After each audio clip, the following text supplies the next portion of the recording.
What's up, geniuses? Welcome back to For the Record. I'm your host, Rob Markman. Today we have a very special episode, all right? Got the most exciting group in hip-hop, the most exciting group in music right now here on the show. They just released their new album, Ginger. Brockhampton, welcome to For the Record, man. How's it going? Thank you. Thank you so much for having us. Good morning. Swell. Thank you so much for having us. Nah, of course, man. Thank y'all for coming. I just want to maybe get real quick introductions so the audience watching knows who's talking when we get into it. They're all big fans of y'all. They probably know anyway, but for the newcomers. So if you want to start over here on this side of the table. Hi, I'm Kevin Abstract. What's up? I'm Don McLennan. Hello, I'm Jabari Manuel. Merlin Wood. Hey, this is Matt Champion. I'm Romil. I'm Joba. What's up? I'm John Nunes. I'm Bareface. And I'm HK. All right, hopefully that's the most awkward part of the interview. We're going to get into this discussion right now. Nah, man. Thank y'all for doing that. Okay, so Ginger's the new album, right? Yes, sir. And there was kind of like a hiatus because you guys were releasing music at such a rapid pace. And when we talk about hiatus, it's like less than a year, right? So I think when a lot of the press, a lot of reviews, it's like after their hiatus, Brockhampton is back. It was only like a couple of months. But in taking that time off, how did y'all approach this differently? Like, what was kind of the setup for this album for y'all creatively getting into it? And that's for anybody. Well, it's interesting because they say that like Brockhampton took a break and like part of the group did, but Kevin, HK, Romil, they all were still working at Arizona Baby, along with Ashlyn as well too. So it wasn't like the whole group took a break. Really, it was like we had such a crazy run that we just finished.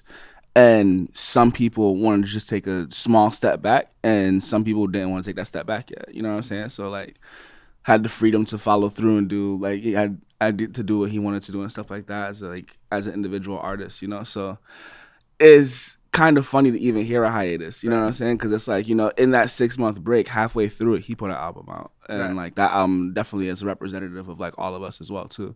Is that how you feel? So when Kevin puts out Arizona Baby.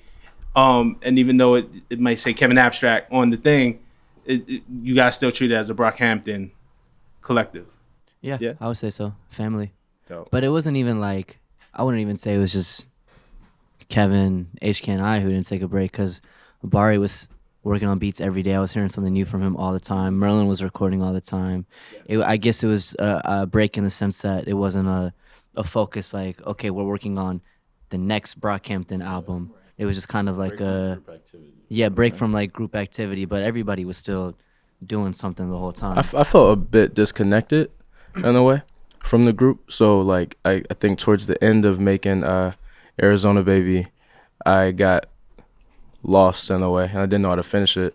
So I wanted to start working on the next Brockhampton thing. So like there's some songs I was making for my album and also for Ginger at the same time, and then I kind of was like, let's just wrap up my album and move on to the next BH thing. Okay. Yeah. Nah, that's dope. You know, you talked about Arizona Baby. In particular, there was the whole thing about the voice memo. You talked about kind of like your Lauryn Hill moment and feeling a certain way.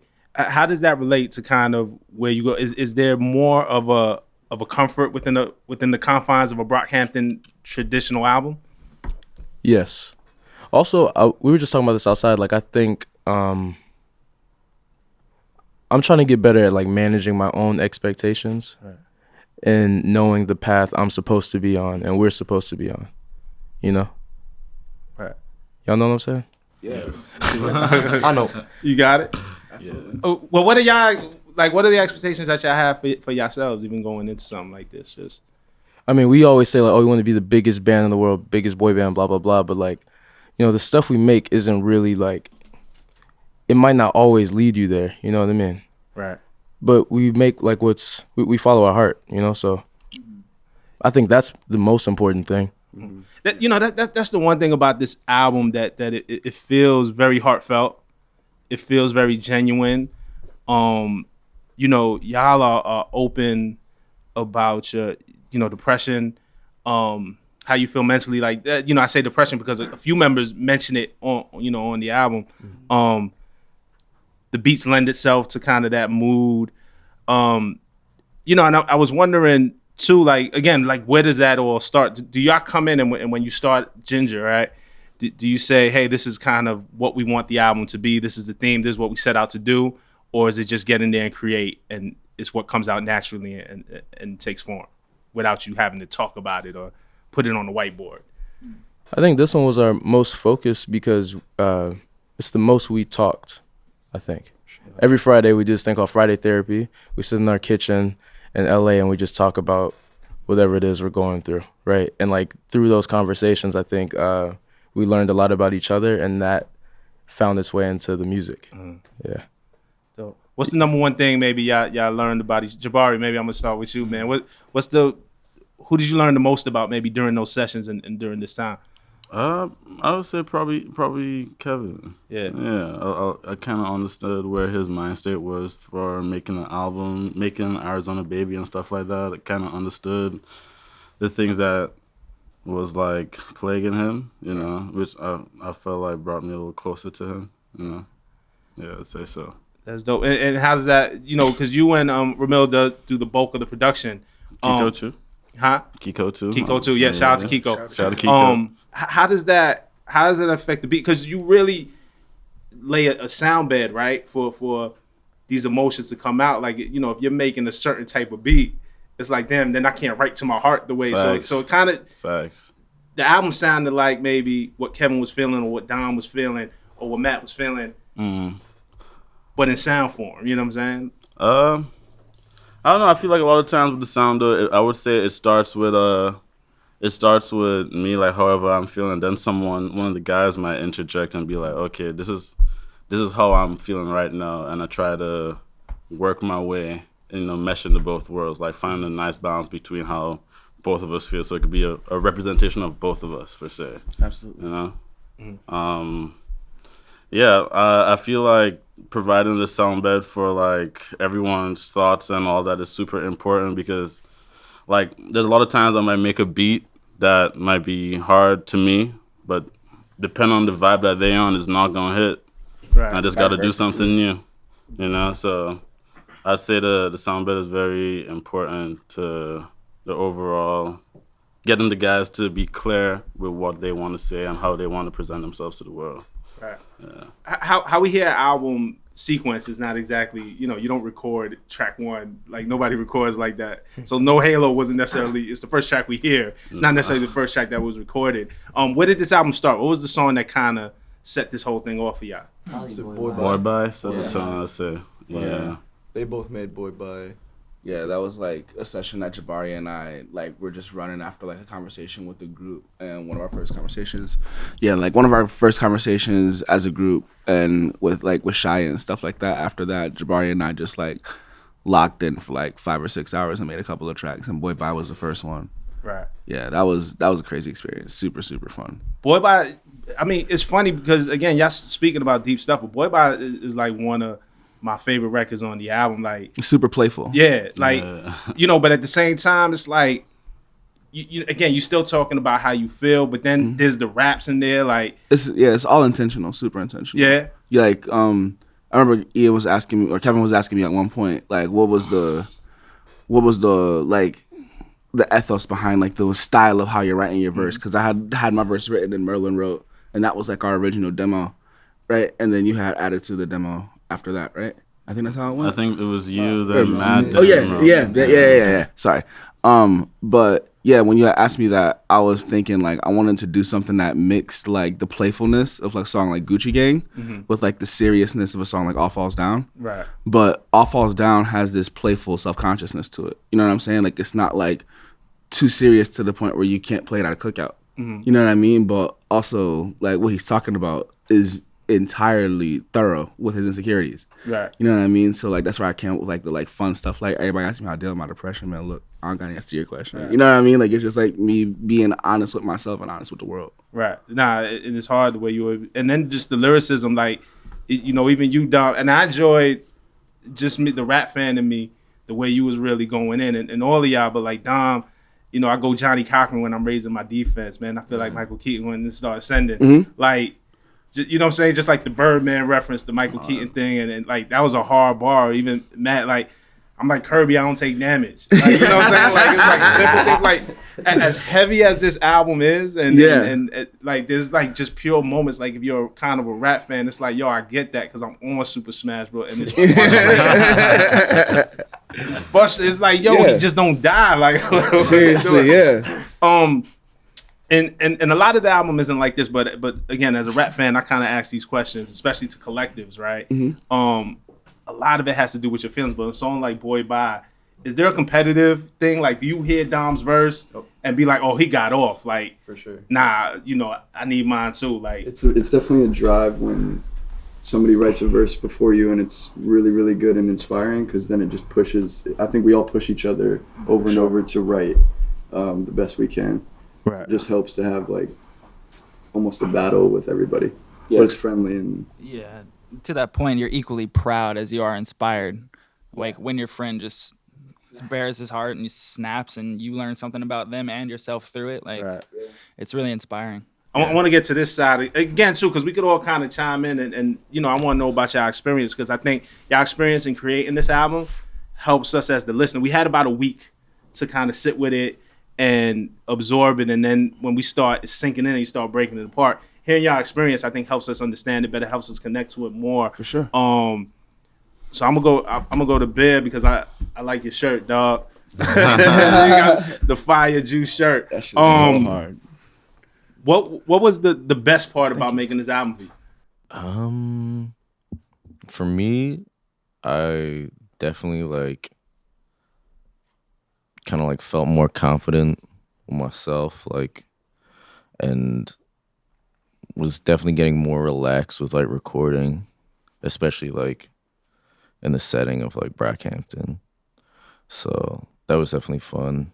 Like I kind of stopped being in my head so much and just kind of like was letting shit kind of be more free, which was definitely like the most positive thing for me. Oh yeah. Again, man, I want to have this discussion with y'all about y'all favorite moments. I'm gonna be selfish for a second. Boy Bye, you know, just because the fun of it. Like, I like the juxtaposition that Dom talks about. It's like, yo, we could be serious, but it could still be a rap record. And I seen that there was a performance video, and just seeing you bouncing on stage, and it's like, yo, but this record kind of deep. My other favorite record on the album that I wanted to talk, because it was a mystery to me, Victor Roberts. Because I'm a sucker for storytelling, right? Mm-hmm. And I want to know how that comes together. And he isn't a traditional part of Brockhampton, right? Am I correct? So there's so much of y'all, right? And there's only so much real estate on an album. And I'm sure everybody kind of wants their shine or their moment to express. Like, when do you come across a Victor Roberts and have that moment and says, nah, this has to be on the Brockhampton album? Because it totally fits. It doesn't sound like a sore thumb, but you know what I'm saying? I was just like, where did this come from? This is amazing. Mm-hmm. Well, I've known Victor. I know most of these guys since like 2011, 2012. I met Victor in 2009, actually. Playing on like Skate on Xbox. We just like were homies via Xbox Live and shit like that. He lived in California. I lived in Connecticut. And we had just been super tight because he made music, I made music and stuff like that. One of the first people I met that like really believed in like what I was trying to do online. And he watched me do this whole thing with Brockhampton, you know what I'm saying? Like from its inception. Like I remember hitting him like, yo, I'm joining the group. He's like, that's fucking awesome. But he had to put his career kind of on hold as an artist because he had to take care of his family. And he's been doing that for the past like, I would say like 5 or 6 years. And in that time, I've been doing this Brockhampton thing. So like our life trajectories just went in different directions, but we always stayed close. So around May of this year, he came over to the house, and that was our first time linking up, maybe in like 5 or 6 months. So, you know, just like good time, smoking, chilling, all that shit. And he's like, yo, I want to show you something. So we're sitting on the front porch, and he raps this verse to me over this Earl beat that he pitched down. And like over the process of just listening to him tell this story, I just like losing my fucking mind. You know what I mean? I'm just like, holy fucking shit, bro. And in my mind, what I thought was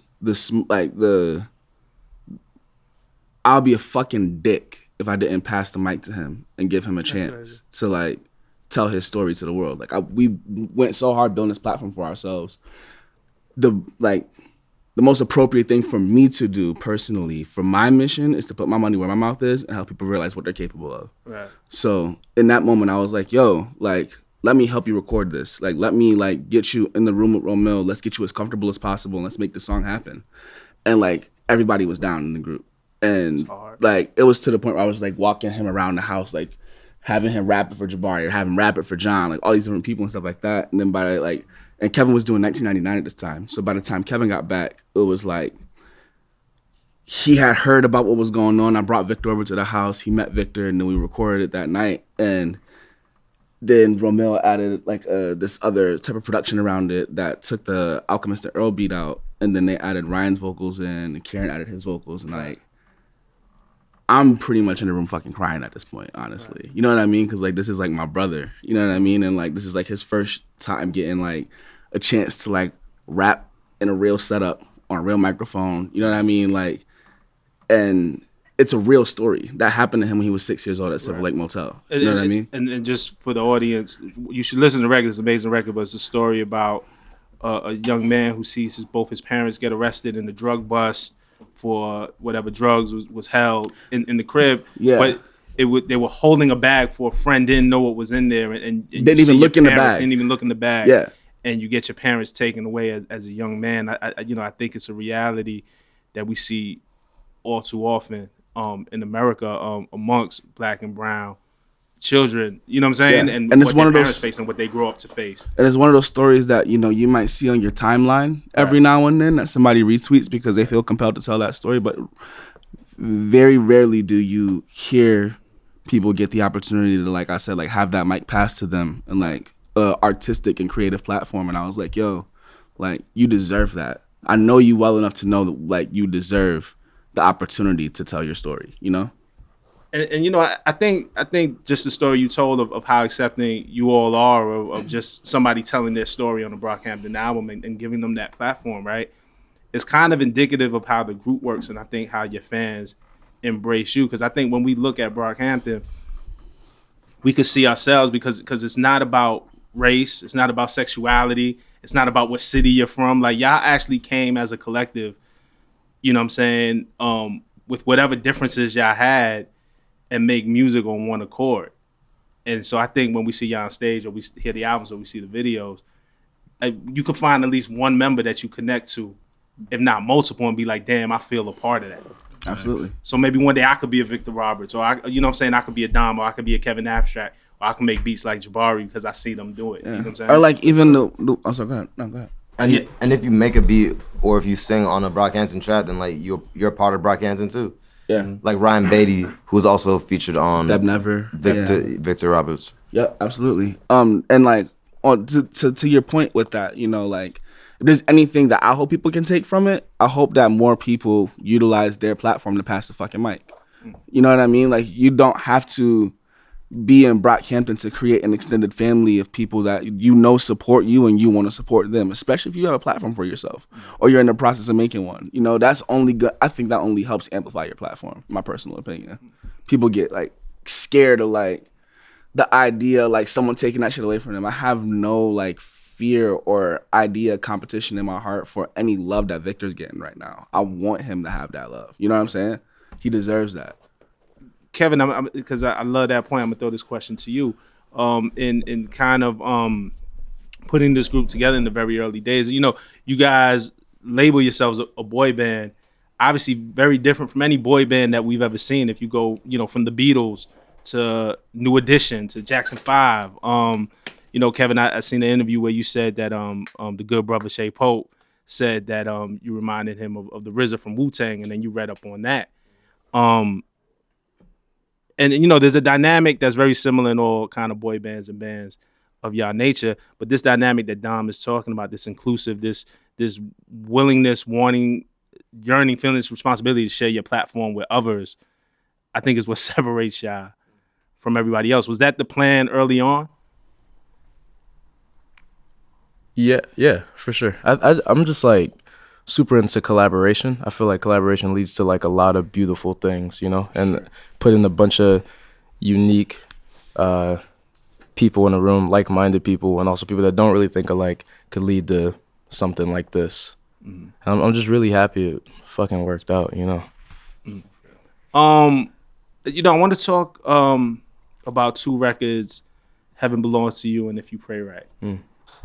Because I think that's brilliant. Obviously, Heaven Belongs to You features slowthai, who you're hitting the road with, right? Yes. Yeah, man. Yes. That's super dope. And again, we talk about, like slowthai has his own thing going on, but being in the fold of Brockhampton, having a record on the Brockhampton album, really shows something different than what we've seen. Again, this willingness to kind of open up and collaborate. And then If You Pray Right, this is a Nina Simone reference. Like, at Genius, we're all about breaking down the references. Like, where did this idea of kind of putting both Heaven Belongs to You and If You Pray Right on the album and having that be central to Ginger?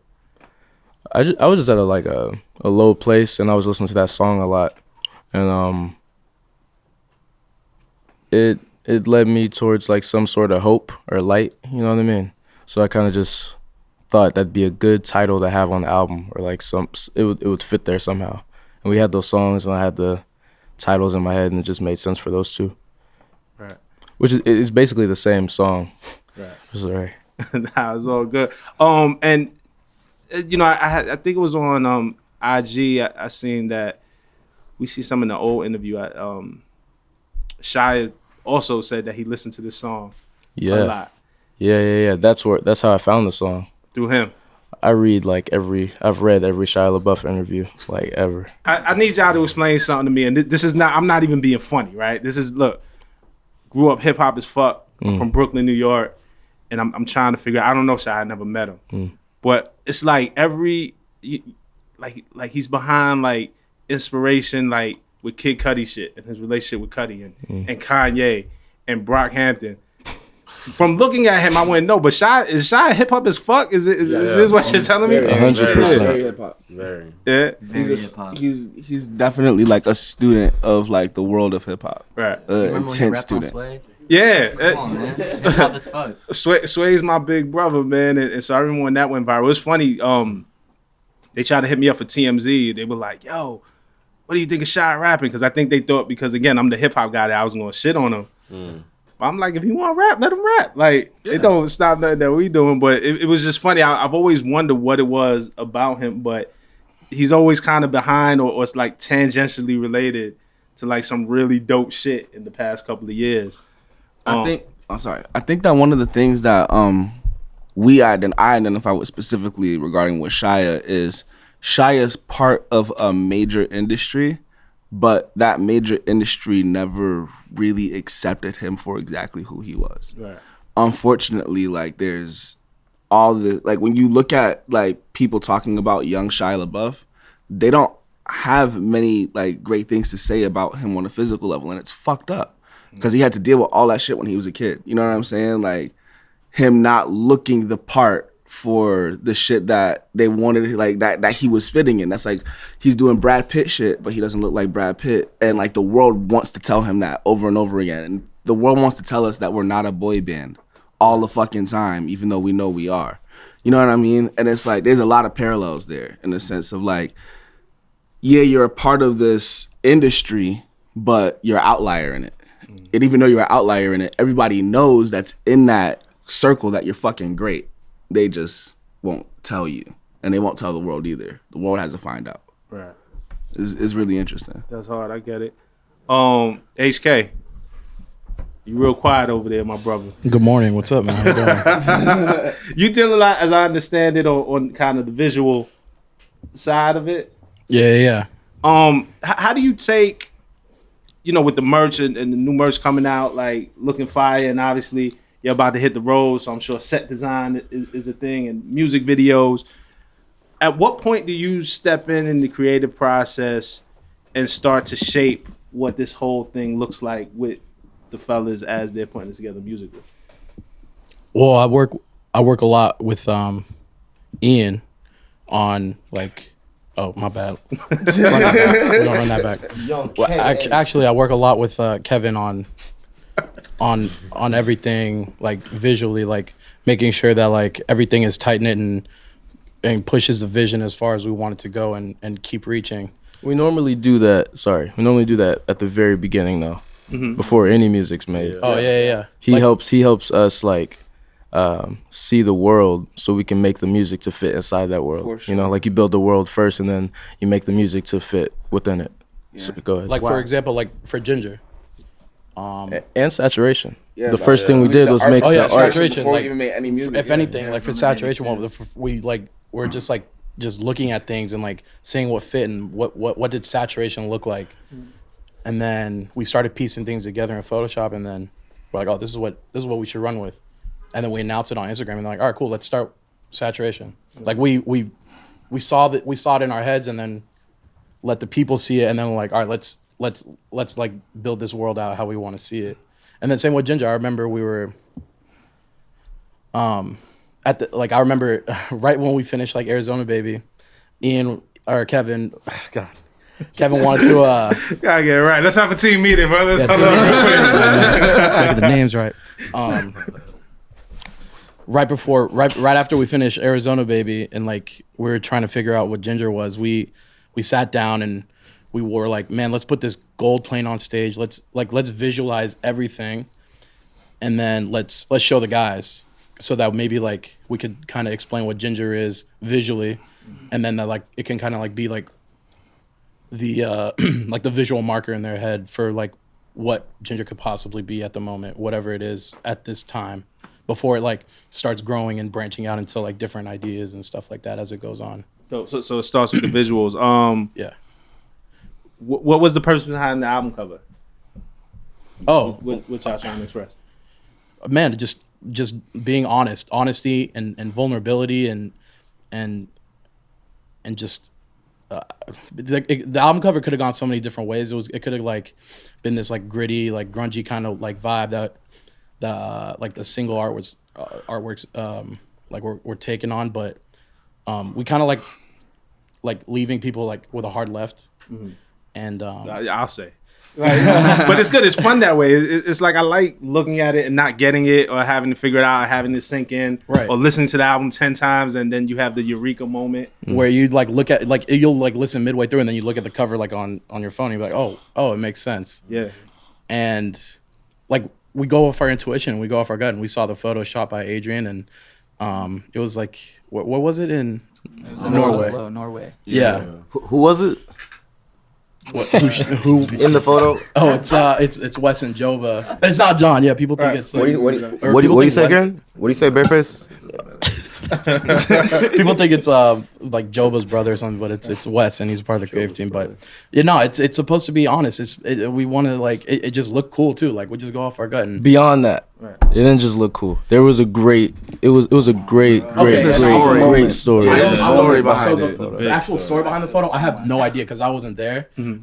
All I know is like that night that all the guys were out. Heavy conversation, like for hours, fighting at each other, like fighting with each other, crying. It was insane. Beautiful and sunrise while it was all happening. It was like 6 a.m. In the end of the night, it ended with like us hugging each other, and it was Joba and Weston like just hugging, and it was crazy that Adrian caught that. Yeah, so when we saw the photo, I was like, damn, like that moment was captured, and it connects to the album. And also the composition of the photo itself is just beautiful to me. Like just the color palette, and like I mean that's exactly what it looked like. Right. Did you do much? It was beautiful.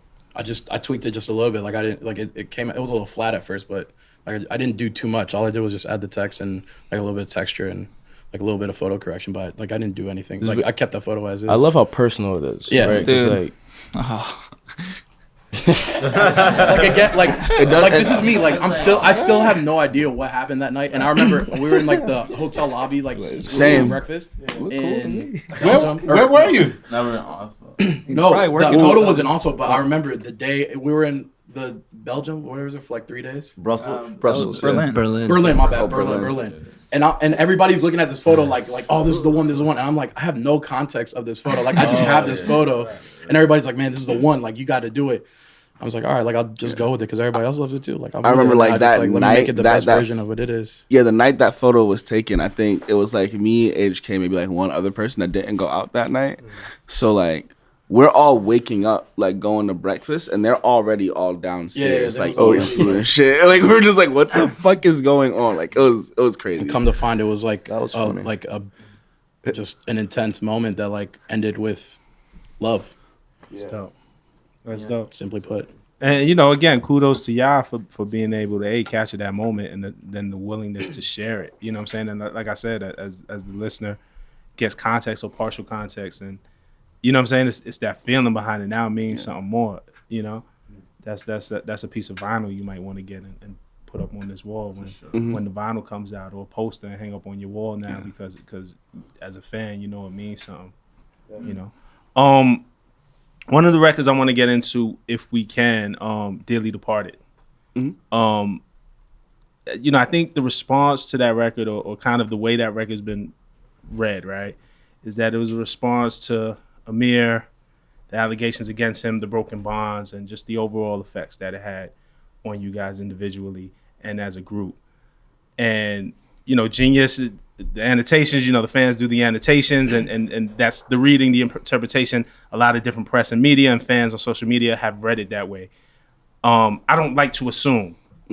Is it safe to say that is that right? Is that a fair interpretation of the song? Is that what the song meant to you guys? It's part of it. I don't think it's the entirety of the song is on that, but there's pieces of it. I think there's pieces of nostalgia, pieces of regret from me. Losing people, like loved ones, lost ones, grandparents, stuff like that. Sure. There's a bunch of it, of different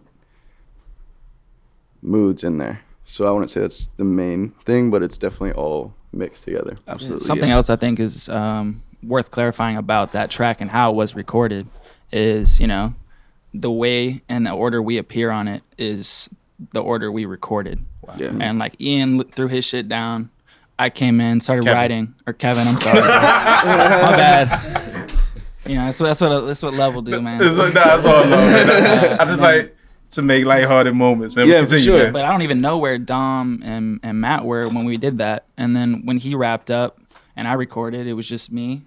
And then y'all came in and did your thing, and no one said a word to each other. We just hopped on the mic, and it came out exactly that way. Yeah, like most songs do that we make these days. It's like almost like this weird telekinetic energy.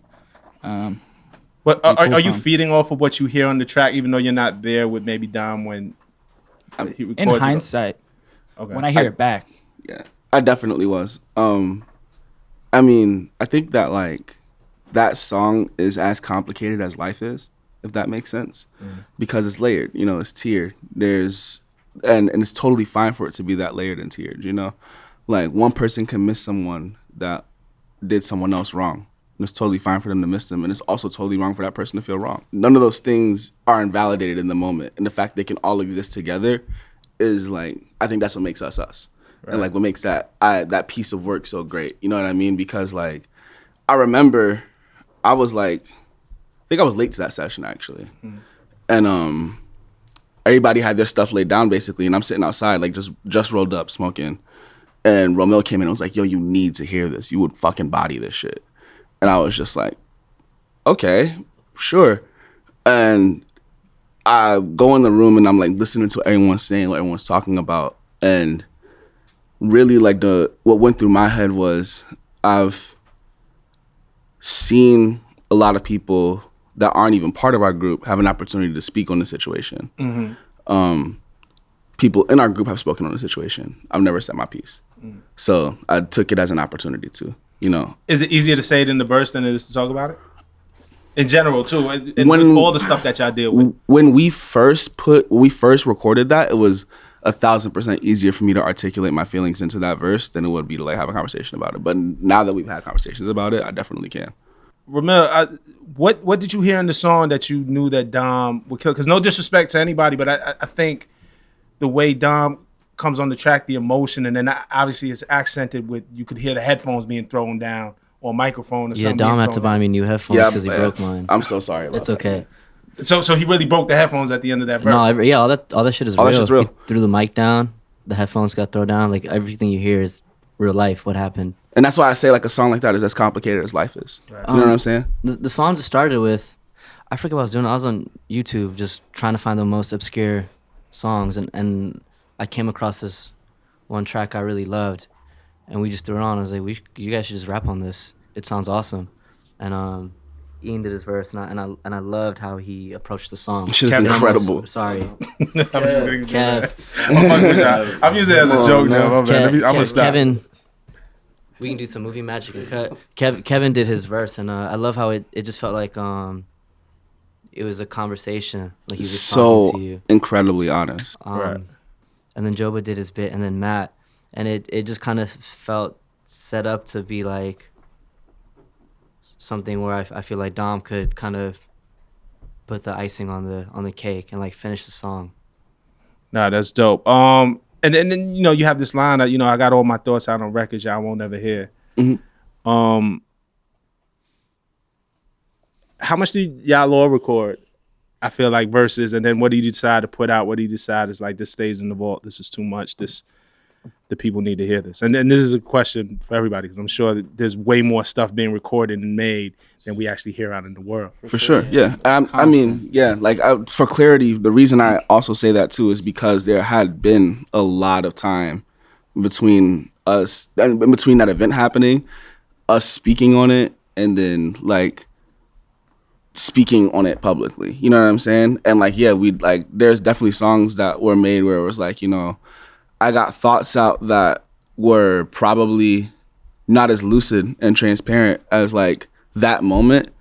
And I think that like it takes a lot from everybody in the group to see a moment like that captured and be like, this deserves to be here. You know what I'm saying? Like we had like conversations about if it was something that would be uncomfortable or not like that. But like the fact that everybody had conviction and the idea of like making sure that existed, like just gives it even more power, Right. Anything else to add from anybody about that? I feel like that was probably maybe the heaviest song on the album. It's unfair, I guess, depending on the day. Because there's a lot of heavy songs on that album. Yeah. But it's definitely the one that most people are paying attention to. And like I said, and Matt, I love that you clarified. And I posed it with a question because I think what the internet does, what fans do, is they take what they think they know and run with it. Mm-hmm. And there may be some validity to that, but I think you guys deserve to be asked the question of what you intend your stuff to be rather than assumed. Yeah. To that point, I'll clarify as well. My grandma passed away around the same time. For some reason, couldn't get to her funeral. It was like a freak show of canceled flights. And sorry, my condolences. No, it's okay, And on the other half, it's about my other grandma who has dementia, And it's tough to take those phone calls. Yeah. And I don't know. Sometimes that makes you feel like a bad grandson. It makes you feel like a bad person. And I don't know, man. Life just gets weird sometimes and tough.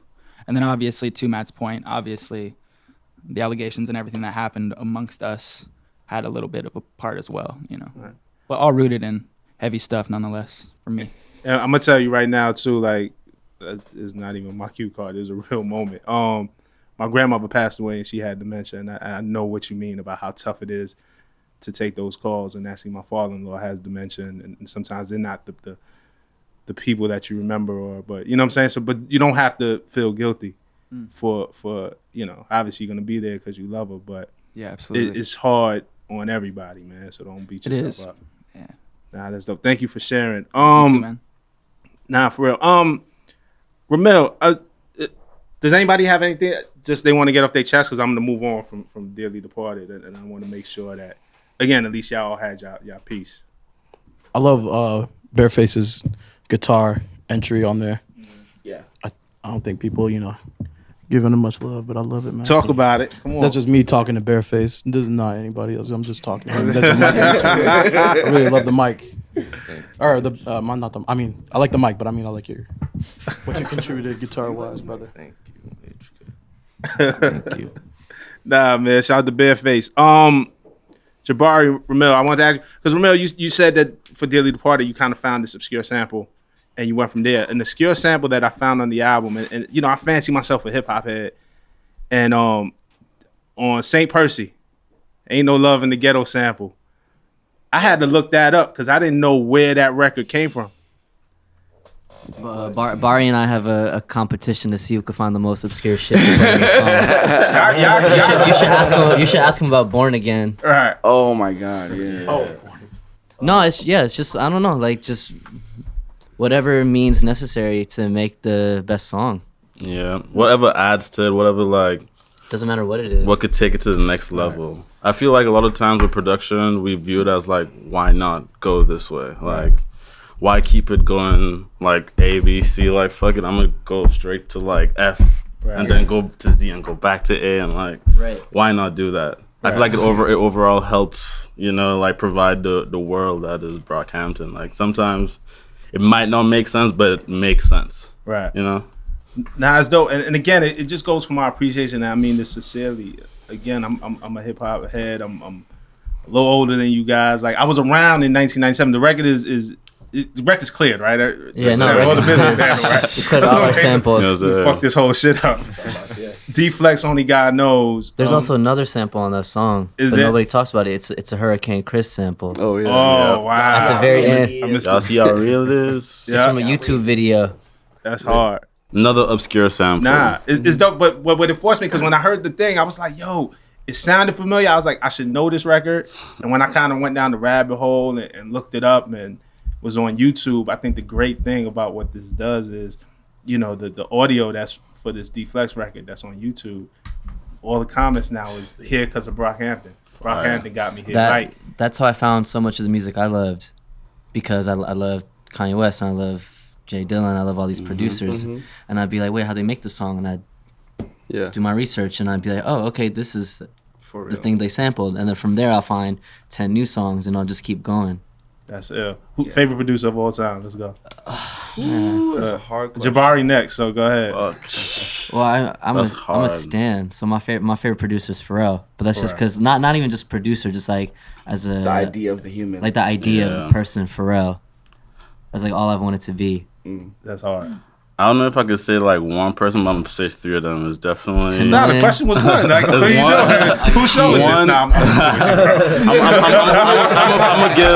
I'm gonna put Timbaland, Pharrell, and Kanye all in the number 1 spot, because like all in the number 1 spot. Yeah, they definitely, because I take from all 3 of them in different ways. You know, like all of them were like Pharrell fire with the melodies, Timbo crazy with the drums, Kanye crazy with the sample. Timbo I love because his music was always so weird. So obscure. It was so fucking weird, but it always connected with the mass audience. And that's something like I've been chasing forever. I don't know how he did it, because if you listen to the old Timbo songs, I like babies crying. Yeah, I'm still trying to figure out who the baby was. Like, yo, that's an ill like investigative piece. Yeah. Like, did you see the VMAs and Missy and her dancer Allison Stone, the little girl that was in the video? She's grown. Yeah. Like the baby that Timbaland sample is probably like a grown baby by now, right? Also, we gotta find this baby. Also, Dr. Dre. Dre is one of my biggest influences. I mean, you probably hear it on Saturation a lot. Yeah, those 3 records. Dope. Y'all not gonna name yourselves? Top 3. Top 3. I work my way up there. I'm gonna work it. Man, we getting there. I like it's humble, man. But y'all definitely. Yeah, hitting that greatness right now, man. Thank you so much. Like I said, the sound bad. Yeah. Big facts. These guys make us look good. Thankfully, they trust us. Us look good, shit. That's hard. We talked about this album. You know, I'm about to wind down, right? And we talked about this album as like starting with this group therapy session on Friday, right? And I feel like the album is probably like a reflection of that. You know what I'm saying? And a natural musical extension of that. Is there any resolve in the album? Like after, you know, I don't know much about mental health, and I'm not going to be one of those that claim that I do, but so there's always work to be done, right? Mm-hmm. But does it feel like a relief with this album is out? Is this kind of like the end of a step of therapy, getting this album out, or do you guys still feel like there's more work to be done on that front? On what front? Sorry. Feeling better, you know, that's what it is. I think, you know, the healing kind of process. Ongoing process. Definitely ongoing. I feel better though. Yeah, I could have asked it more directly. No, I hear you. How do you feel at the end of this album? Do you feel good? The last line on it is "Thank God for me." Yeah. The first line is "I don't know where I'm going." You know what I mean? So I feel way better. Also, Kiko's here. Hey, Kiko. Yeah, Kiko, man. What's up, Kiko? Keezy, you feel better? Kiko. I don't know, certain times in life too, like with things that happen, you can't necessarily get the closure you need, no matter what you do. That part. Whether it's because someone died or whatever. You know? but you come to terms with. I feel like this is definitely one of those situations where you just kind of come to terms with all the things that you feel. Mm-hmm. Also, something that like resonates with me a lot, specifically with the last song, is like when you think of the context of the story, when you think of the context of the production, and you think of the context of what we added after the story was told. The story is not from a place of like triumph. The story is not necessarily from a place of like growth even. It's literally just the moment of when it happened. You know what I'm saying? But that man's still alive to tell that story. And he had the chance to have the platform to tell it. You know what I'm saying? And that's a victory within itself. Right. And that's where the thank God part to me comes from. Like, thank God that you had the chance to still tell us that story. Even if you haven't all figured it out yet, or the wound hadn't healed. Absolutely. You know what this album is to me? I kind of see y'all as like what? you ever see like a boxing match, and at the end of the boxing match, the boxer, whether he won or lost, is like beat up, black eye, like you can see his bruises, but he'll try to put on a pair of sunglasses and smile and act like it ain't there, but you could just see it. Like, I feel like y'all are wearing y'all wounds. That's cool. Y'all don't bother to put the sunglasses on. like, yo, this is what we going through. That's cool. You can see it, and you can feel it, man, and I definitely salute y'all for that. Thank you so much. It's a form of expression. Before we end, too, I just want to go around. If anybody just has any closing thoughts, you can say whatever you want about anything. Because it's just so many of y'all, and I wanted to kind of give everybody the platform to kind of speak on how they felt. But if it could be anything, and maybe y'all have closing thoughts, or if you don't, it's all good. But I at least wanted to offer that time. I want to say thank you. This has been great. Yeah. We appreciate you a lot. That's amazing. Yeah. Nah, I appreciate y'all too. Very, very, very grateful for what you do. Even like outside of this interview, you do a lot for us as artists and as musicians, and it's appreciated for real. That's love now, man. We take it very seriously over here. Even in times, look, we're not perfect. Even times when we don't get it right. You know what I'm saying? I know I gotta hit up Victor. I know Victor needs to get some of the lyrics corrected. We got the right lyrics for the album. Yeah, I can get y'all in contact. We're gonna get the lyrics on the album right. I sent it off. I sent it right, bro. I did my job. You know, it's out of my hands. I think Carlos sent them, so I think that's happening. See, it's happening. I told y'all. You didn't believe me. I told you. My man Carlos from RCA sent the lyrics over in the process of getting it corrected. But you know, I say all that to say the same way that, you know, I still think it's community. So we're working it out together. So us here at Genius, you know what I'm saying, want to kind of grow with you guys and do dope things. So I appreciate y'all coming here. Of course. You know what I mean? Thank you so much. Thanks for having us. And we appreciate y'all for watching. This is For the Record. I feel like this is going to be a hot one. It's a lot to talk about. Talk to us in the comments. We talk back. Peace.